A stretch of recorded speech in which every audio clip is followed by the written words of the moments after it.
Welcome back, followers of the Codex releases. This one's a bit late. Yeah. We do apologise, but we've literally got it today. Yeah. Here it is. Huzzah! At least it was worth waiting for. Oh yeah, it's really good. It's a very, very good book. Yeah, there was nothing could be done about it being here late. The follies of the warp, I guess. Yes, otherwise known as the UK Postal Service. Yes. You know what you did. Yes. But thank you to Games Workshop for sending this through to us. It's really good to see the book here finally. We've had some previews and some things as playtesters previously, but it's finally good to see it in the flesh. And there's a lot of good in here. Yeah. There's a lot of good in here. So this is another good about the ugly, where we sort of break down the best bits, the bits that aren't so good and the bits that are just a bit iffy. Good news is, like some of the recent Codex releases, there are a lot of good that we can celebrate, which is very nice as followers of the Imperium and Chaos, because lol. Dark Angel. Let's get straight into the good, shall we? Yes. So, right, the Deathwing are back. The Deathwing are back in a big way.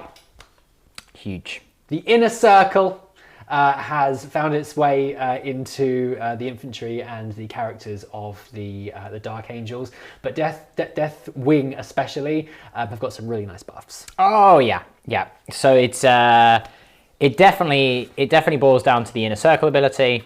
Permanent transhuman, so you can never be wounded on better than a 4+, regardless of any rules or modifiers. It smells like a new book. It's a good smell. That's a good smell. It's a great Yeah. smell. I thought you were gonna say it smells of like some, like Danish blue, like some real cheesy nonsense. Nah, yeah, it's a very powerful rule. Now it is generally only going to apply to your Terminators, your Blade Guard, as well as your characters if you've upgraded them, or various characters that are part of the Deathwing. And yeah, it's a very powerful rule. I understand that it is causing a bit of concern among the community for good reason, because that's a powerful rule anyway, let alone when it is just a permanent thing. Yeah. However, that's kind of their chapter tactic in a way. Yeah. Kind of. Yeah. They auto pass morale, fine. Well, their chapter tactic was they only ever lose one. They like auto pass combat attrition, so that's not a huge benefit. They don't get the you can still get the +1 to hit with Grim Resolve. But then you're not moving, which means if you teleport in as Deathwing, you don't get any benefit. Yeah. If you stand still, you don't get any benefit. If you're a melee unit, you're not getting any benefit because you've decided to stay still. It's useful on the defense, yeah, sure. But it's kind of like, that is kind of their chapter tactic, so I kind of get it. And also, you can't use it if you're a successor. Well, you can, but you have to use Grim Resolve. Yeah. So there's no way of making, like, I've got an army that can advance and that can fall back and charge and still get the transhuman, or get a +1 to advance and charge, or is really good. Like, you have to have Grim Resolve, yeah, which doesn't really help, really, that sort of thing. So that is kind of your chapter tactic, is the way to look at it. And same with Ravenwing, whilst we're on that topic, a lot of people go, oh, but it's really powerful with Jink, and Jink's great, don't get me wrong, but that is kind of their chapter tactic. Yeah. So it's it swings and roundabouts. You've almost got to look at Dark Angels as if they're 3 miniature armies in one. Yeah, for sure. And the Inner Circle is definitely a big example of that. Also, I really like the idea of them not being able to fall back as easily. Sure, you're probably passing a leadership check on 2d6, but there will be times where it comes up and you go, I don't actually want to be in combat here. And you fail it and you go, okay, I'm really tough, but at what cost? Yeah. So it can have its downsides, but it's still overall a very good benefit, for sure. Yeah, yeah, definitely. I really like how, like you say, they work as they work really well as 3 independent armies. That's sort of how I'm thinking about it, for sure. I mean, you could run them all together, but I think you're going to get the best of them if you just do pure Deathwing or pure Ravenwing, etc. See, I disagree. I think I think a mix is the way to go, because then you get the benefit of Sons of the Lion. Okay. So if you're Speed of the Raven, you're Fire Discipline, and then you're Implacable for your super doctrines, as well as the various sort of factors that you have. But that's only a good thing that 2 different players have immediately gone, well, I think it's this, I think it's that. And they can both work. Yeah. which again is just a sign of a good book Yeah. in my opinion. It's really nice when you get a book and there's not like the one way that you will always run them because that's how you win. There's lots of different ways of running 9th edition armies, really. But again, another example in the Dark Angels book, which is really, really cool. I think the reason why I like about thinking of them separately is because when I've gone through and tried to make lists for these armies, I always want more of one thing. It is tough, and that's the other thing. It's like you can sort of go, here's someone came up with a thing that I saw doing the rounds after like some of like the leaks came out and the other previews and whatnot, and they were like, I'm going to put 5 Terminators with Thunderhammers and Storm Shields on an objective in the first company, so their objective secured, and I've got an Apothecary there, and I've got a Blade Guard Ancient there, and I've got Azrael there, and I go, great, you've spent 600 points on holding one objective, and you're probably not going to get rid of that objective, but it's 600 points, so they are pricey, and you are paying the points for it. I mean, you know, like your Ravenwing stuff's expensive, your Deathwing Knights are expensive, you know, making stuff Deathwing costs points generally. You know, so for the most part you are paying for it. I think where it can be a little bit of an ugly, so slight skipping ahead, is when you've got things like Blade Guard that kind of go, I get it for free. But again, I go back to my first point, which is this is their chapter tactic.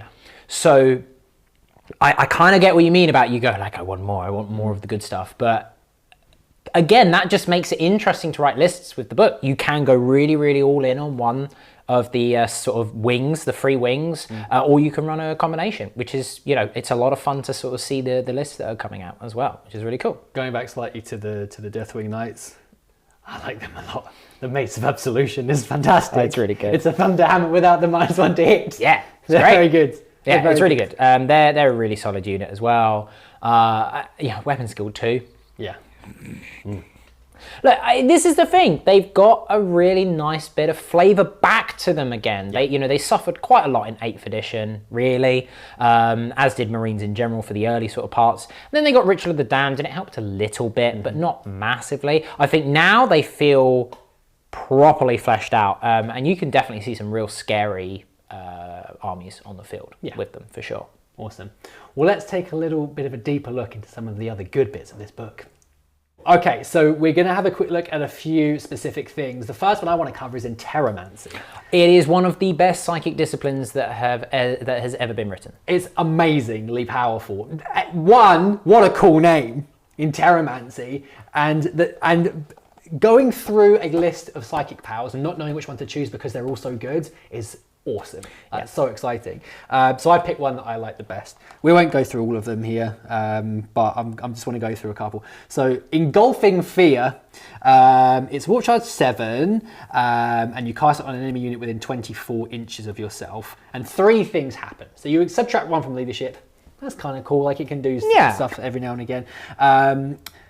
Then you just can't use OBSEC, so your OBSEC abilities are gone, which is pretty sweet. And then finally, if the psychic test result was greater than the unit's leadership, they just fail whatever action they're doing at that time. And they can't do an action as well until your next psychic phase. Yeah, they fail the action. They cannot perform them until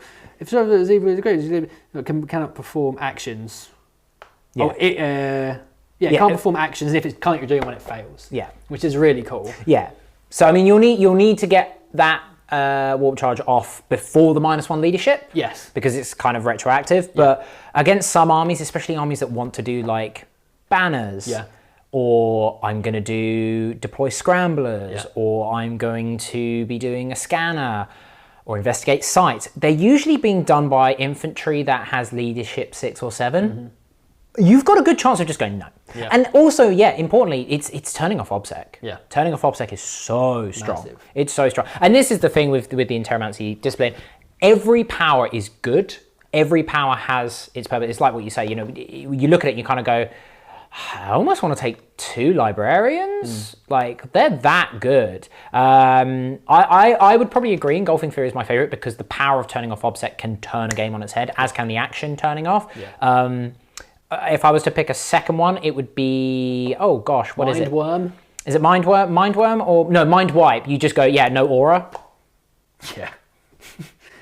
I mean, is that Warp Charge 7? It's Warp Charge 7. Yeah, so they're relatively difficult to cast, but the power of them is really good. Just to go like, oh, is that your... I mean, sure, it's only an 18-inch range, but when you've got things like, oh, is that a Greater Demon of Slanesh coming at me? No advance and charge.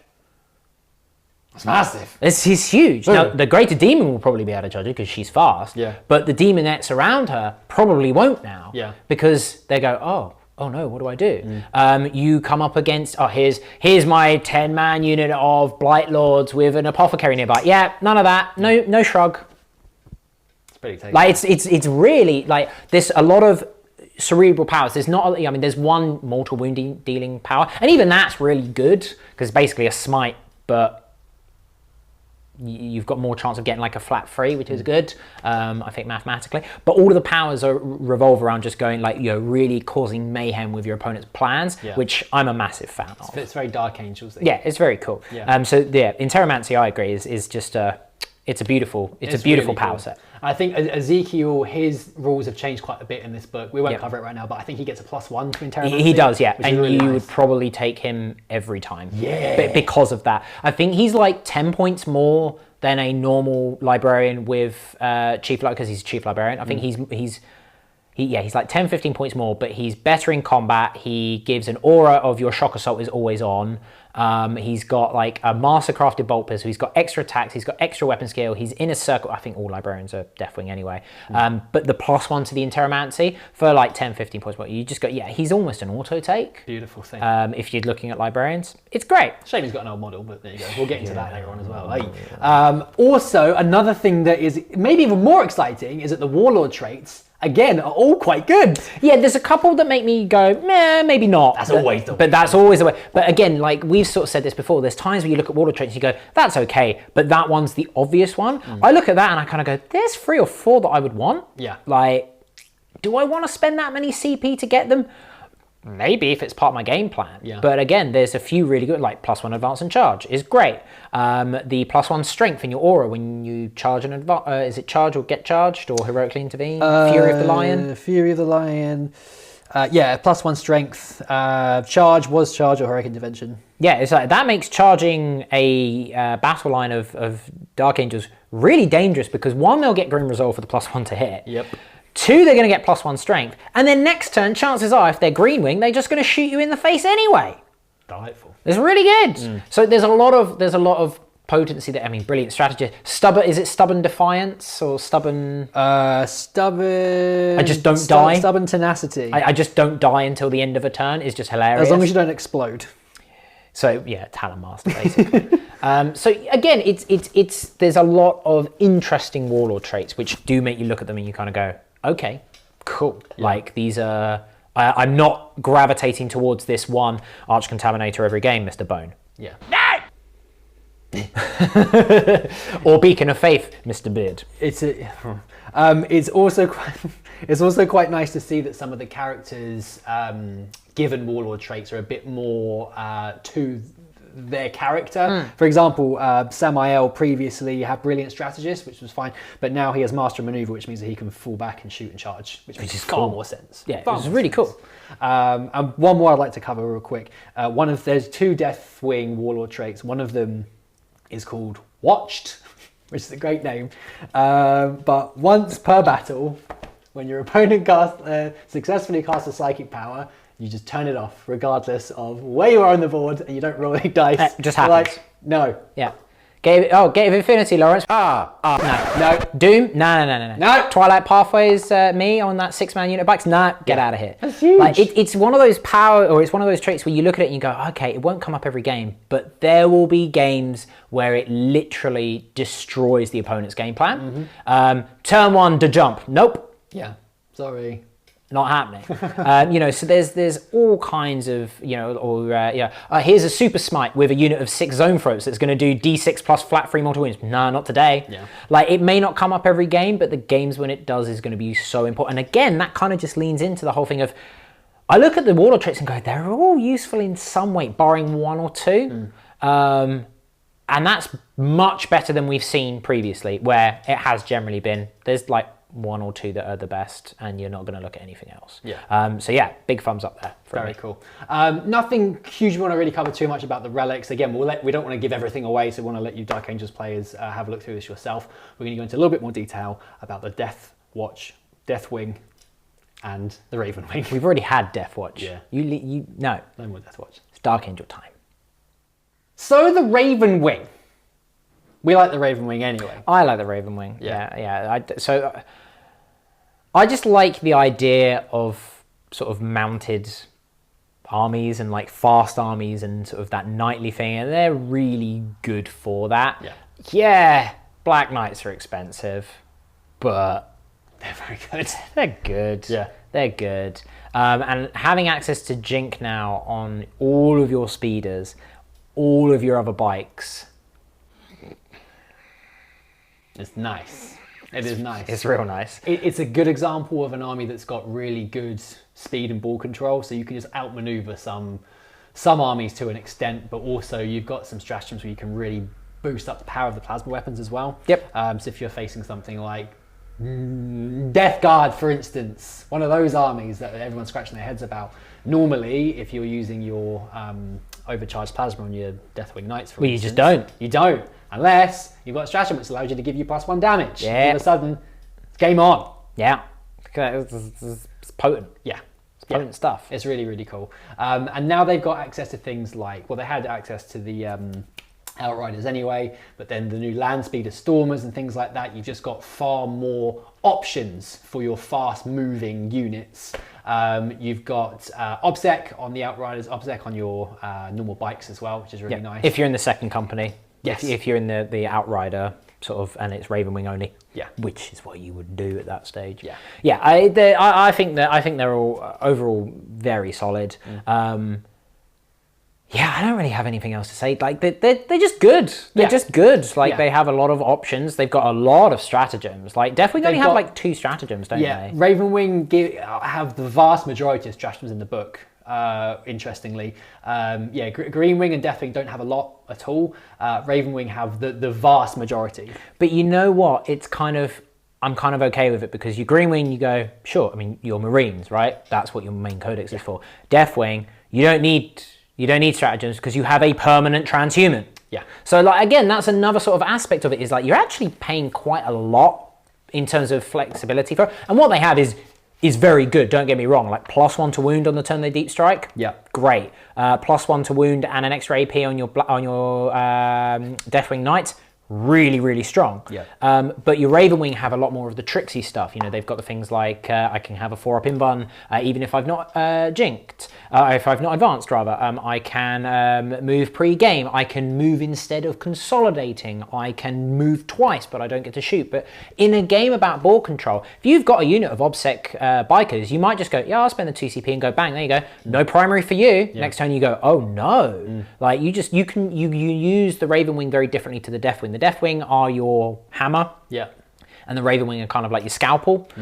So therefore the more delicate, fine work. And I think that's kind of being overlooked a lot, because everyone's just looking at Terminators with transhuman going, oh no, it's broken. There's some definite cool tricks that you can do with. I think they're a far more tricksy army. But there's some really good builds you can do. A couple of things I just want to go through real quick. A couple of units. The Raven Wing Land Speeder Vengeance. That's your new favourite. It's my new favourite. That's your anti-tank right there. It comes with the Plasma Storm Battery. It's 36-inch range, 2d3 shot, strength 9, -3, flat damage 3, blast. Oosh! Have some of that. If you, it's kind of, that's the supercharged version. Yeah. And you suffer a mortal wound if you roll any ones. But in combination with the Weapons of the Dark Age, damage 4. Damage 4, baby! Yeah, because it does just say a Dark Angel's unit. It's not like Dark Angel's core unit or anything. Oh, it's nice. Yeah, that's nice. So you can do the damage 4 on that, and now all of a sudden, and that's a powerful unit. And they're only 120 points. Oh, I'd take 3 of them. Running with a Dark Shroud, give them a -1 to hit. Yeah. Oh, baby. And one other unit I wanted to cover as well, just because it's a little bit different to what it was before, is the Dark Talon. So the Rift Cannon previously was very, very different, but they have kind of flattened out the complexity of it now. Because you used to have like the Rift you had to damage, then roll, and then like it's potentially less damaging. Yeah. but it's a lot more reliable now, Yes. which I would rather have. I'd say so. So yeah. it's D3 shots, you're hitting on 3s, so strength 12, which is up from 9, I think it was Yeah, before. you think it was like 9 or 10, yeah. It's blast. Each time you successfully wound with the weapon, you don't make a saving throw, and the target suffers 3 mortal wounds. Yeah. It's really nice. I mean, it's sort of, like I say, it's not as damaging as it was, because potentially you could do 12 damage with it previously. Yeah. Because you could hit with all of them, wound with all of them, they fail all the saves, it was flat 3 damage, and then you roll a d6 and then do d3. It was just a lot going on for it to kind of perfectly line up. This, now you just kind of, it can do a bit of everything. It goes, there's a bit of horde there. Okay, take 6 mortal wounds. Yeah. Oh, there's a tank there you go. Slap some mortal wounds on that. Yeah. You know, it can work in conjunction, and it's got the bolters, so it can do a little bit of anti-horde there. It's got the bombs, so it can add on some more mortal wounds, as well as the no fallback. It's an interesting flyer. Flyers are a bit of a weird one in 9th edition. They really are. But I think that both of the Dark Angels flyers are probably some of the better ones, because one, they're not like 400 points. Yes, that is true. And two, they actually bring a little bit more sort of, I think it's more about the points. They just feel roughly pointed well, rather than here's a Storm Raven, and because it can carry 12 Marines, it's 350 points. You just go, oh, okay, great. Yeah, yeah. Whereas you've got the only issue is the jet fighter kind of feels a really weird niche, where it's supposed to be. It's yet again, like in last edition, it was an anti-air fighter that got strafing runs, so it was better at shooting ground targets. Now it gets the +1 to hit against aircraft, but you're not seeing them all that often. However, all of its weapons are like damage, like -1, damage 2, strength 5, so it's not really that great at killing planes. Well, it's really good at killing Marines. But you can kind of already do that. Mm-hmm. But when it's only 185 points, it's pretty cheap. And because it's Raven Wing, it's actually quite survivable, because it's got that 5-up invuln. Yeah, and you're probably not going to find your opponent going straight for that either, because it's not like the be-all and end-all of your army that must be dealt with. It's just one of those things that are there, and probably not a priority target, but when it can do some work, it probably will do. Yeah, and same with the Dark Talon. Like again, it's because it's got the ability to be a little bit more survivable, and it's not pointed way too high. It just feels better. Yeah, I mean, a lot of the other Ravenwing stuff, it's already in the Marine book. Yeah. And we already know that it's good. And as we mentioned, 5-up invuln to trade off as the +1 to hit. You know, it's going to depend on what you need to do on the day. Like if you're not worried about the shooting, great, you can sit still and get that +1 to hit with all those bolt gun shots. But if you need to move, you're getting a 5-up invuln. So you're not losing much, which is great. You've got flexibility, which is what the Dark Angels are all about. I think the book definitely exemplifies that, for 100%. Sure. Let's have a quick look at the Deathwing. So we've already talked quite a lot about the Deathwing. There's just a couple of units we wanted to cover. But before we do, we've got about the Talon Master. He's probably one of the best HQs in the game. Sorry, I don't know. We forgot about Talon Master. He has so much anti-infantry firepower, as well as good anti-marine firepower. He's fast, so he can be like where he needs to be. He provides reroll ones. Because he's a lieutenant. He also gives you Raven Wing ignore cover, and you can buff him up with certain relics to either make him a lot more punchy in combat with things like the Heavenfall Blade, or make him super duper shooty, just ignore cover and always hit on 2s regardless of modifiers, including in Overwatch. Which is just hilarious. And his Heavy Bolter, don't forget, his twin Heavy Bolter. Twin Heavy Bolter, yeah. I also like the fact that he is the Raven Wing Talon Master. He is a lieutenant, and he's brought his mate along for a ride. Yeah, it's just like... Oh, Dave in the back. Dave, get in. He's come for a ride along. Yeah. He's not been out for a while. He's causing havoc at home. Yeah, the Talon Master's a fantastic unit, but incidentally, he is a Raven Wing specific lieutenant, and you have the Strike Master, who is a Deathwing specific lieutenant. Yeah, which is cool. This is just a sort of a new unit essentially. So a new entrant for the Deathwing, a lieutenant in Terminator armor, which is great. Yeah, I mean, he is what he is. Yeah, he's got a little bit of flexibility in his war gear. So you can, I mean, obviously he's Deathwing, so you can. He's never wounded on better than a 4. Yes, you can give him a Storm Shield and a Mace of Absolution. There's a few little things though where I look at it and I go, I could take a Storm Shield for 5 points. Very good. Yes, I'll have my 1-up and my 4-up, and then my permanent transhuman. Ooh, I could take a Thunderhammer for 10 points. That's pretty cheeky. Yeah, so I'll be my strength 8, my -2, my flat 3 damage. I'm -1 to hit. Or I could take a Mace of Absolution for 10 points.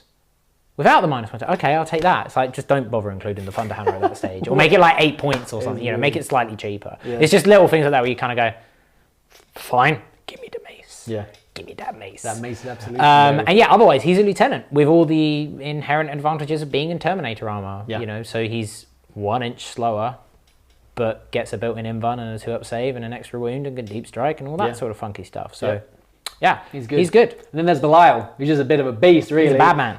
Again, he's that all of the characters had slight changes. We're not going to go through all of them right now.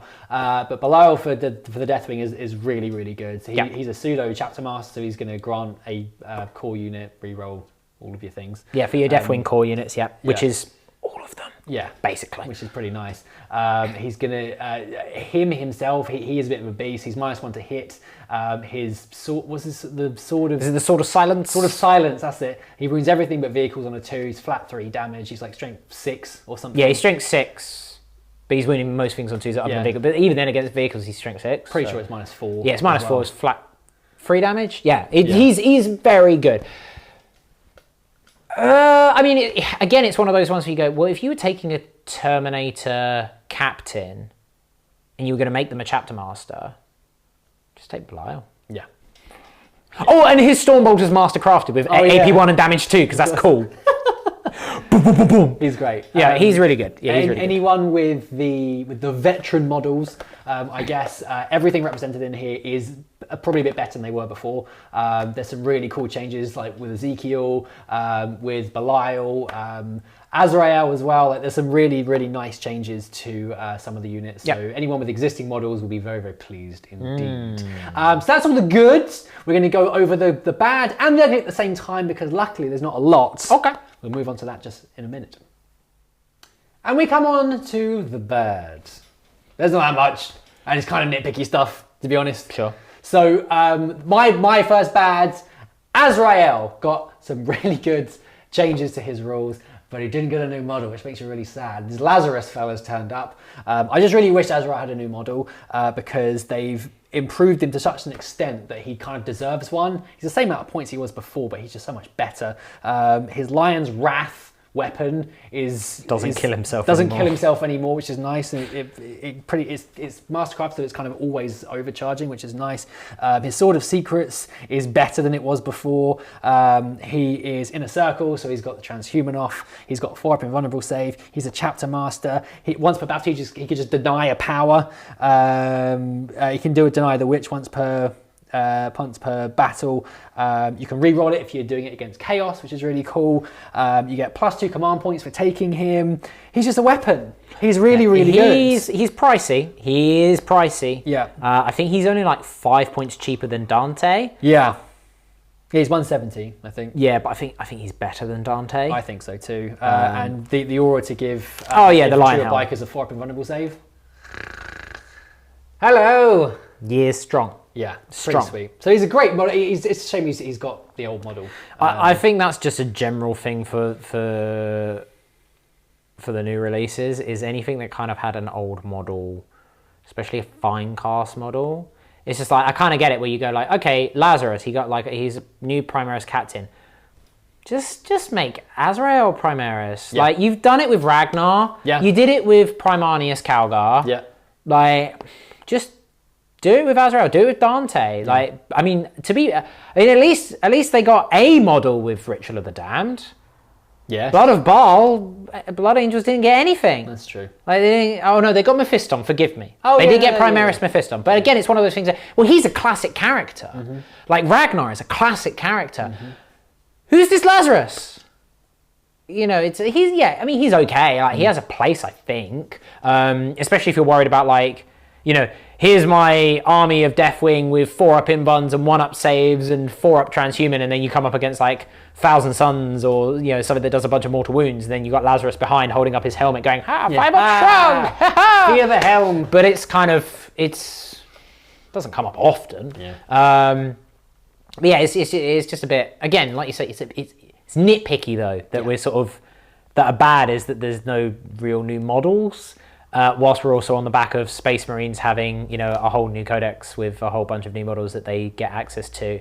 And then I'm sure someone in the comments will be like, I've been waiting 27 years for a new Viper. But again, we have been struggling to find like terrible things in these new books, which is a good thing. It is a good thing. And I suppose it gives you an opportunity to convert one yourself and make your own. Maybe I'll do that. Yeah, I mean, solve my problem. Yeah, well, I mean, that's the thing. That's what Lawrence is doing with his Flesh Terrors. Like, you know, the librarians with jump packs, the lieutenants with jump packs. You can't have Primaris versions, but they would look really out of place with the rest of the Primaris sort of army that he's going for. Yeah. So he just converted them, and they look cool. Pretty sweet. So like converted Azrael from Lazarus, because he's carrying like one of those big feathered helmets. It would definitely be doable. If someone's already done it, let us know. I want to see that, because it'd be really cool. So yeah, it's very nitpicky though, like you say. Yeah. I mean, other bad things in the army as a whole, like rules wise, I don't. Not really. I get the only other thing that I am struggling a little bit with is that I get excited about Ravenwing, I get excited about Deathwing. I'm not that excited about Greenwing. It does feel like another Space Marine army, which is green. Well, I mean, it would be at that stage. Yeah. Like if you were going to go. And this is almost the same with sort of Blood Angels and Space Wolves, and I kind of got when those codexes came out and people felt that they'd lost a little bit of flavour, and you just kind of go, well, why would I, like if I wanted to run a bunch of Marines without taking like all the cool stuff that the Blood Angels get, like Sanguinary Guard or Death Company, I could run another chapter potentially better. Same with Space Wolves. Like if I'm not running Wolfen or Thunderwolves, am I missing much if I'm not taking Grey Hunters and I could take another chapter tactic that might work better for me? Maybe. And I kind of get it. I do get it. Like if you wanted to run Dark Angels and just go pure Green Wing, you may be missing out on a bit. Yeah. But it's also so easy to throw in a Raven Wing or a Death Wing, because everything that's a Terminator and everything that's a bike belongs to those companies. So you are going to get those benefits in some way if you want to do it. But I do concede the point, and you know, if you are just wanting to go, I want to take Devastators and Tactical Marines or Intercessors and Rhinos and Impulsors and a few tanks, you may be better off with another chapter. Yeah. Potentially, because there's nothing really in here to benefit that kind of army. It is definitely focused on the Raven Wing and the Death Wing. I will give it that. That's not to say that the Green Wing stuff can't be useful, because there are some stratagems that are generally, like Intractable works for them, which is useful. The Fire Discipline is really nice on occasion. You can use that both offensively and defensively. Yeah. I'm already sort of thinking of the ideas of, you know, you get charged by, you know, a 10-man unit of Intercessors, and then after that they go, oh, okay, now you can't shoot, and they just go, nah, mate, we're Dark Angels, blah, blah, blah, blah, blah, blah, blah. And you kind of go, so there's definitely ways that Green Wing can benefit, but I will concede the point. It does feel like they've almost gone, okay, oh, we need to do something for the rest of the army. Oh, there you go. Yeah. Like there's a couple of token things. Yeah. Take of that what you will. Yeah.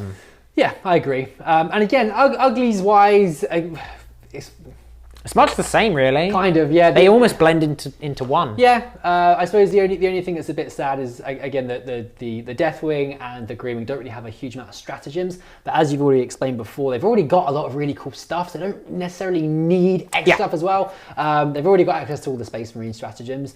Ravenwing, I think, benefit from the strats because it makes them a little bit more tricksy and make them probably a more finessed army to use. But I think the existing rules that the Green Wing and the Death Wing have kind of negate their need for extra stuff on top. Yeah, I think if, you know, it's a tough one, because I kind of go like, yeah, I get it, but then I look at the two Death Wing stratagems and I go, but these are really good. Yes. Like, oh, deep strike down with, you know, you can deep strike down with a 10-man unit of Deathwing Terminators and go, cool, I'm going to combine, I can't even remember what it's called. I think it's just called Deathwing Assault. I'll get +1 to wound on the turn that I deep strike. And then I'll combine that with Fury of the First from the Space Marine book. So for 2 CP, I get +1 to, I'm hitting on 2s and I'm wounding on with a +1. Like, do I need anything else? Probably not. Deathwing Assault. Yeah. Is it 1 CP? It's 1. Yeah, 1 CP, regardless of the size of the unit. So it doesn't cost like 2 CP if it's like a 6-man unit or something. It is just for shooting. Yeah, no, I get that. But if you do that with, say, a unit, like, we all know how powerful Veterans of the Long War is. Yep. But you know, now you've got that with tactical doctrine on your Stormbolters. It's pretty good. Pretty sweet. It's pretty good. Pretty and you sweet. can give them a +1 to hit with the other things as well, and then you can go and make charge. Like, I kind of look at that and I go, I don't need anything else. Yeah. Like, and then I look at the Deathwing Knight one of like +1 to wound in combat, and an extra AP, so I'm AP free. AP 4 and Assault Doctrine. You know, I don't need anything else. Yeah. Really. You know, at that stage, they're hitting on 2s. They're wounding most things in the game on 2s Yep. with at least AP free. And if you're in Assault Doctrine, it obviously gets better, and you're re-rolling against, like, you know, vehicles and characters and stuff. Anyway. Yeah, save your command points. For, Like, it's just... relics and extra again, Warlord if you're running those, I don't think you're going to miss them. If you're not running them, then you definitely won't miss them, so it doesn't matter to you. Yeah. Overall, I think it's not that bad, but it would be, I get why it might be a little bit of an ugly, because you kind of, especially if you were going like, oh, I've got a pure Deathwing army, and then you see that and you go, I only get 2. That's kind of, oh, that's a bit disappointing, but don't be. Yeah. You just They're kind of still need very to like look at the thing as a whole. Overall, the book for me is that's a good stamp. That's a real good stamp. One of the, I would say probably one, I'm not going to talk about the strength of the Codex, because it's difficult to do that, because we kind of don't really know. It's too early. It's too early and meta, and a lot of it's theory crafting at the moment. But it's definitely, I would say, on paper, one of the better supplements, because everything feels really potent and rounded without it being, and I'm sure I'm going to get torn apart in the comments for this, I don't think, it doesn't feel too strong. It feels very strong, but it doesn't feel like that could be put down against me and I go, oh, okay, well, I lose. Yeah. Like, I think some armies will struggle with it. But again, this goes back to what we've said many times before. If your army's going to struggle against it, it could very well be because you have an 8th edition codex. And that is unfortunate, because that is the state that we find ourselves in at the moment. We're in the great passing. Do I think Necrons will struggle against the army? No. Like, do I think Death Guard will struggle against them? No. Do I think that other Marines will struggle against them? Not really. Now, obviously, that's all we have to work with at the moment. So it's kind of, it's a tricky one. But I just look at it and I go, this is a good, strong codex, but it's not, wow, what were they thinking? Yeah. Or wow, they should have listened to us here or there, and from like a playtesting point of view. Yeah. It just feels good. Yeah. It just feels really good. And I think if you're a Dark Angels player, you should be very, very happy. Yes, indeed. And I think, again, for the overall health of the game, it's just another book that's come out when we're thinking, great, everything looks good. Yep. Nothing's overpowered, nothing's like In super the weak. context of 9th. Yeah. And remember, Yeah. we have a little bit more context than you guys. That is, again, to do with the Greek passing, as it were. The grand transition into 9th edition. And as more 9th edition codexes come out, again, I think it's just going to work. It's just going to work. It's going to come nicely together. It's going to be great. Everyone's going to have a good time. Yeah, many Space Marines have passed the Rubicon Primaris. The same is happening for the Codex releases. So far, so good. Yeah. But it remains to be seen if we have some fatalities along the way. Thank you for joining us today. We hope you enjoyed that one. Again, apologies it was a bit late. There was absolutely nothing we could do about it. So we'll have plenty of Dark Angels games coming soon. We are working on a Green Wing army as we speak. Young Robert is in the dungeon working on it right now. But you should be seeing some Dark Angels games hitting your screen in the not too distant future, if they haven't done already. Who knows? Such are the vagaries of time. Indeed. Thank you for joining us today. Hope you enjoyed it. We'll catch you next time. Bye.